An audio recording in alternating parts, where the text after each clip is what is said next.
ಬಲರಾಮ ಮಹಾಪ್ರಭುಗಳಿಂದ ಕೇಳಬಲ್ಲೆವು. ನಾನೇ ಸರಿ ಸಂಭ್ರಮದಿಂದ ಓಲಗವಿಟ್ಟ ವಿಚಾರ ಅನೇಕವಿದೆ ಆಲಿಸಬೇಕು.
ಚದುರಿ ಹೋಗಿದ್ದ ಯಾದವರನ್ನೆಲ್ಲವೂ ಕೂಡಿಸಿ ಈ ಪುರವನ್ನು ಕಟ್ಟಿದೆ.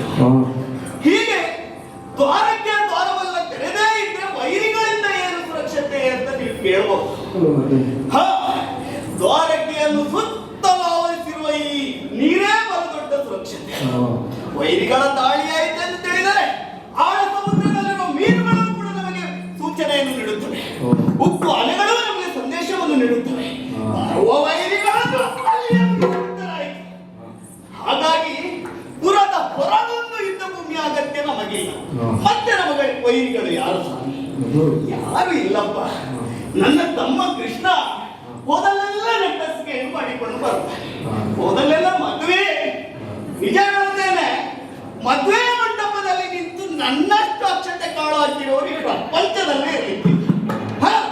ಒಂದು ಕಾಲದಲ್ಲಿ ತಿಂಗಳಿಗೆ ಒಂದೊಂದು ಮದುವೆ, ಒಂದಾಗಿ ಸರಿಸಿಕೊಳ್ಳಿಕ್ಕಿಲ್ಲ ಇನ್ನೊಂದು. ಹೀಗೆ ಅಕ್ಷತೆ ಕಾಳು ಹಾಕಿ ಹಾಕಿ ನನಗೆ ಆಯಾಸ ಆಗಿದ್ದು ಬಿಟ್ರೆ ಮದುಮಗ ಕೃಷ್ಣನಿಗೆ.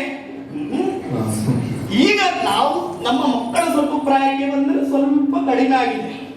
ಹೀಗೆ ಪ್ರಪಂಚದಲ್ಲೆಲ್ಲ ಭಾವನೆಯ ತುಂಬಿಕೊಂಡ್ರೆ ಎಲ್ಲಿಯ ತಂಗಿ ಎಲ್ಲಿಯ ವ್ಯಾಜ್ಯ ಸುದ್ದಿ. ಆದರೂ ಮನೆ ನಡೆಸುವುದು ರಾಜ್ಯ ನಡೆಸುವುದು ಎರಡು ಒಂದೇ ಒಳ್ಳೆ. ಮನೆಯ ಹೊರಗಡೆ ಸಮಸ್ಯೆಗಳಿಲ್ಲದಿದ್ದರೂ ಮನೆ ಒಳಗಡೆ ಬೇಕಾದಷ್ಟು ಇರುತ್ತಾರೆ. ಆದರೂ ದ್ವಾಪರದ ರಾಮನಿ ಬಲರಾಮನೆಂಬ ನೆಗತ್ತಿಗೆ ಪಾತ್ರನಾಗಿ ಸುಖವಾಗಿ ರಾಜ್ಯಭಾರವನ್ನು ಮಾಡುತ್ತಿದ್ದೇನೆ. ಇಂದೀಗ ಪುರಜನ ಪರಿಜನರ ಹರ್ಷೋದ್ಗರಗಳೊಂದಿಗೆ ಗೌರವವನ್ನಿಟ್ಟಿದ್ದೇನೆ. ಅದರ ಈ ಕಡೆ ಬರುವುದು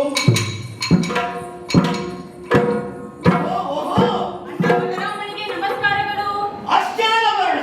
ಓ ನನ್ನ ಪ್ರೀತಿಯ ತಂಗಿ, ಏನು ಬಂದಿಹೆ ತಂಗಿ